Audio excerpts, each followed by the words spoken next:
สบายดีพี่น้องปองปายเมื่อสุขุสุคนมาเด้อมื้อนี้เศร้าตุกสิมาพาทุกคนเฮ็ดน้ำปูน้ำกันเด้อหมู่เจ้าเด้อ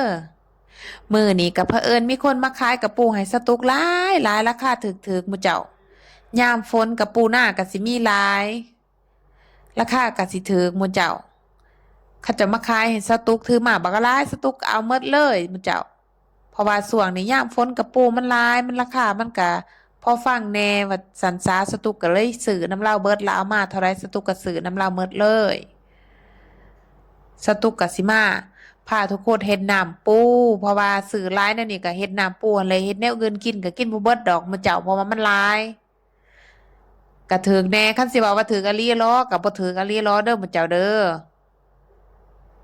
แต่ว่าเห็นเราถือมาหลายนั่นน่ะสตุกก็เลยเอาหมดเลยเว้าแล้วก็บ่เว้าหลายยายห่างเนาะสตุกก็สิเอามาใส่กระสามใหญ่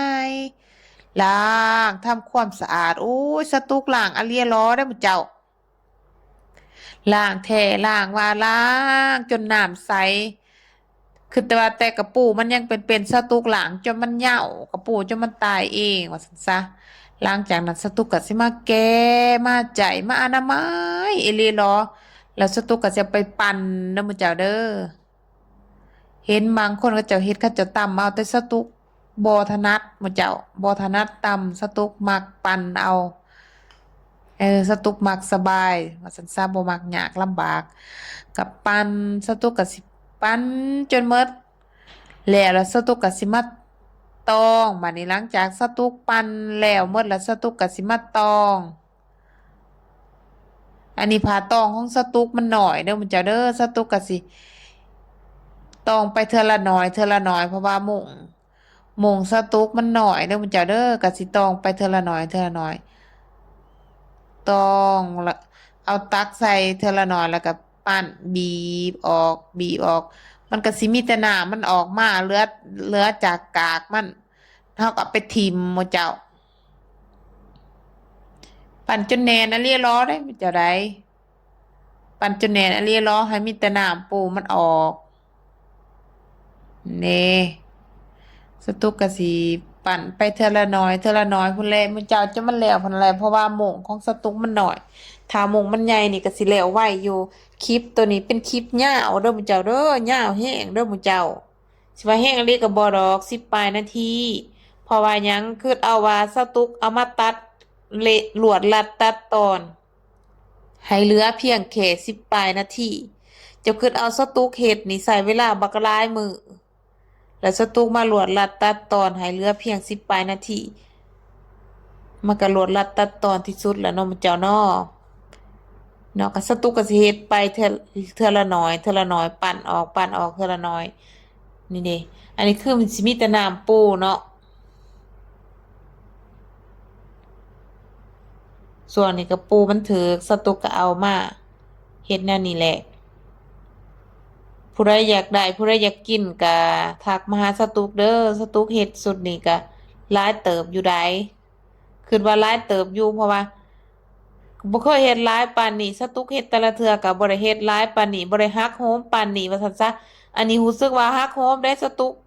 เฮ็ดผู้เดียวงมเท้าอยู่เพราะว่าเฮาเฮ็ดมันละเอียด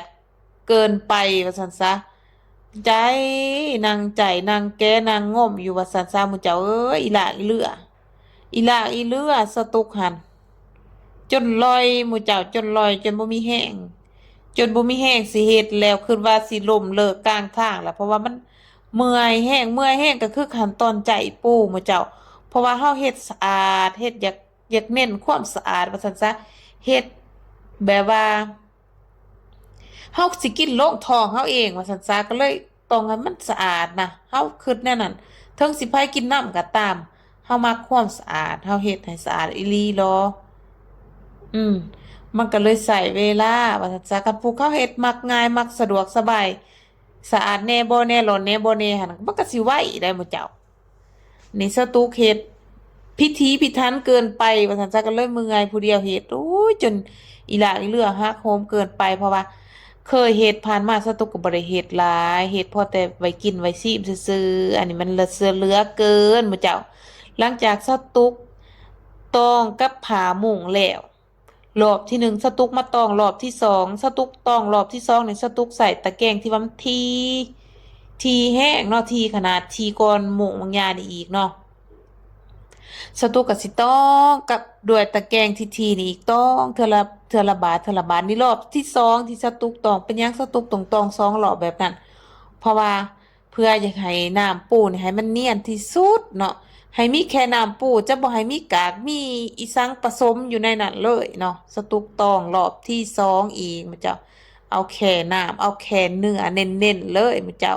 สตุกเฮ็ดให้แบบว่าพิถีพิถันแล้วนะพิถีพิถันคือแบบว่าเฮ็ดให้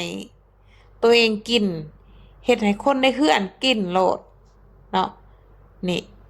ก็สิตองไปเทื่อละเล็กเทื่อละน้อยเนาะเพราะว่าของตองสตุกมันน้อยเออนี่เบิ่งเอาว่าน้อยหรือหลายส่ำใดนี่หมอหน่วยบักใหญ่ได้นี่ได้ผู้เจ้าเบิ่งหมู่เจ้าเบิ่งอยู่ในวิดีโอนี่จะเบิ่งคือหมอน้อยที่จริงหมอนี่หมอหน่วยใหญ่เนาะสตุกเฮ็ดนี่หมอหน่วยใหญ่จะเบิ่งเอาว่าเต็มหมอเด้จักหน่อยจักหลายก็คือเต็มหมอบักใหญ่จนเต็มหมอสตุกเฮ็ดอีหลาอีเลือเทือไทยสตุกนะสำหรับการล้างการปั่นการแก้การตองอีหยังโอ้ยวิทย์จากขั้นตอนตัวนั้นแล้วยังบ่แล้วหมู่เจ้าขั้นตอนกันตองแล้วยังบ่แล้วบาดนี้มาขั้นตอนวิทย์จากขั้นตอนตัวนั้นแล้วบัดนี้มาขั้นตอนเฮาสิอ๋อนะบัดนี้หมู่เจ้าเอ้ยเพราะว่าก่อนเฮาสิหลังจากเฮากันตองแล้วเพื่อเฮาสิไปอ้อได้บ่แม่นว่าเฮากันตองแล้วเฮาสิเอาไปอ้อโลดบ่แม่นเด้อหมู่เจ้าเด้อเฮาต้องเอาป้าไว้ให้น้ำปูเฮาให้มันเน่าหมู่เจ้านี่จะเบิ่งนี่มันเน่าแล้วนี่เห็นบ่มันเป็นฟอดนี่เหม็นขนาดเหม็นขนาดเด้อตอนข้นนี่มันออกกลิ่นอย่าไปสูดน้ำสูดหยังนี่แห้งเหม็นขนาดเหม็นแห้งเด้อหมู่เจ้าข้นน้ำนี่จนแมงวันบินแตกอื้อๆพุ่นแหละตอนนี้เหม็นแห้งเนาะป้าให้มันเน่าป้าให้มันเน่าแล้วแหละเฮาจึงได้เอามาอ้อนี่สตุกเอามาอ้อบาดนี้มันเน่าแล้วฮอดขั้นตอนเฮามาอ้อมันก็ฟดน้ำจะเบิ่งน้ำปูเต็มหม้อฟดลงมาเบิ่งไปนํกันเด้อหมู่เจ้าเด้อเบิ่งไปนํกันว่าหลังจากมันเหลือหลังจากอ้อแล้วมันแข็งแล้วมันได้เป็นน้ำปูแข็งๆแล้วมันสิเหลือน้อยหลายส่ำใดก็เบิ่งน้ำสตุกเนาะนี่สตุกนั่งค้นยืนค้นเบิดมื้อบ่ได้ไปไสเผาอยู่เตาไฟนี่เบิดมื้อความลำบากลำบนความทรมานหมู่เจ้าเอ้ยเฮ็ดน้ำปูนี่มีเงินละซื้อหมูกินเอาเด้อหมู่เจ้าเด้ออย่าสุไปลำบากลำบนในการเฮ็ดเองเด้อมันทรมานอีหลีเด้อหมู่เจ้าบ่ได้ไปบ่ได้มานั่งเผาเบิดมื้อเบิดเว้นจะเบิ่งจากน้ำเต็มหม้อเหลือแค่นี้ยังบ่ทันได้แล้วอีกได้นี่เริ่มแขนซื่อๆได้นี่ยังบ่แล้วได้นี่สตุกต้องสืบต่อคนต่อไปจนว่าสตุกเอาตักขึ้นใส่จองแล้วแง่งเบิ่งแล้วเพิ่นบ่ย่อยออกจากจองบ่ได้มันจังสิได้หมู่เจ้าลำบากลำบนแฮงให้เหลือแค่เนื้อเน้นๆ โคนย้อนเบิ่งเพิ่นโฟดเบิ่งเพิ่นเต้นเพิ่นดีดจักพุงใส่ซีนใส่หนังหมู่เจ้าเอ้ยทรมานอะลีเด้อเฮ็ดน้ำโปนี่หมู่เจ้าซ้ำว่ากินอยู่สิไปลำบากลำบนเฮ็ดเด้อหมู่เจ้าเด้อซื้อหมู่กินเอาอืมสตุกนี่เฮ็ดแล้วฮู้แล้วความลำบากความทรมานหมู่เจ้าเอ้ยไปไสก็บ่ได้นั่งเผานั่งคนเนาะอันนี้เริ่มเริ่มงวดแล้วเริ่มงวดเริ่มแห้งแล้วเริ่มแข็งแล้วเริ่มเฮาคนแล้วเริ่มก็หมายว่า เฮาคนแล้วมันบ่อยากเฮาเวลาเฮาอวยจองไปอวยจองมาแล้วเพิ่นเริ่มอยากนิ่งแล้วเพิ่นบ่ไหลแล้วความหมายเพิ่นเริ่มบ่ไหลแล้วอยู่ก้นหมอนี่เฮาคนแล้วเฮาเห็นแนมเห็นก้นหมอแล้วคันเพิ่นยังไหลนี่เฮาคนเฮาบ่เห็นในก้นหมอเด้นี่เด้เริ่มเพิ่นแคนแล้วคนจนแคนพุ่นแล้วจนเจ้าแง่งเอาตักขึ้นใส่จองเจ้าแทดเจ้าทดสอบเบิ่งว่าเอาแง่งจองเพิ่นบ่ย่อยเพิ่นบ่ตกออกจากจองหันถือว่าจังว่าเพิ่นได้จังว่ามันได้ก็คนไปจังซี่แหละหมู่เจ้าเอ้ย การเฮ็ดน้ำปูมันบ่ได้ง่ายได้ตอนที่ว่าเพิ่นยังเป็นน้ำเฮาต้มนี่ฮับในเบื้องต้นมันสิเหม็นกุ่มเหม็นกอเหม็น8หมู่บ้าน10หมู่บ้านเด้อพระเจ้าเด้อแต่หลังจากที่เพิ่นแคนและเกียมที่จะแคนเกียมที่จะโป่งหม้อแล้วเริ่มน้ำเพิ่นงวดเริ่มเพิ่นแคนสิได้เป็นน้ำปูแล้วนี่หอมพุทธเจ้าเอ้ยบัดนี้หอม หอมแห้งแห้งจนคือเห็นตำหมักหุงเด้อหมู่เจ้าเด้อตอนนี้นะหอมแห้งจนคือเห็นตำหมักหุงอยากได้หมักหุงมาตำเด้ได้หมู่เจ้าเอ้ยอยากได้ตำอยากได้บักหุงมาตำเด้ตอนนี้นี่ตอนนี้คือหอมแห้งหมู่เจ้าหอมขนาดคนมักกินสมคนมักกินตำสิหูดีเด้อว่าหอมน้ำปูนี่มันเป็นอะไรคืออยากกินตำหมักหุงเด้กินน้ำปูขึ้นมาตอนนี้อยากกินตำหมักหุงเด้ อยากกินแจ่วกับปีจำหน่อไม้เด้คือไปจังสันได้เพราะว่าสาวตุกนี่คันกินแจ่วหน่อไม้ต้องตำแจ่วจำหน่อไม้นี่สาวตุกต้องตำแจ่วน้ำปูใส่น้ำปูคักแน่จำหน่อไม้สาวตุกมากแบบนั้นโอ้ยคือสุดยอดสวรรค์บนดินอาหารที่ว่าแซ่บซอยที่สุดสำหรับสาวตุกตอนนี้คือขั้นตอนที่ว่าหอมหอมแห้งแซ่บซอยตอนนี้เด้อมื้อเจ้าเด้อ อันตอนเพิ่นยังเป็นน้ำเต็มหม้อตอนเฮาเอาขึ้นข้างไฟนี่โอ้ยเฮาคนนี่อายเพิ่นออกแตกพึ่งความเหม็นบ่เจ้าเหม็น8 หมู่บ้าน10 หมู่บ้านเหม็นขนาดแมงวันนี่แมงวันแตกความเหม็นเนี่ยบ่เจ้าเด้ยสาวตุกอ๋อน้ำปูหันมื้อน่ะหันเบิดมื้อแม่สาวตุกจนเพิ่นเจ็บหัว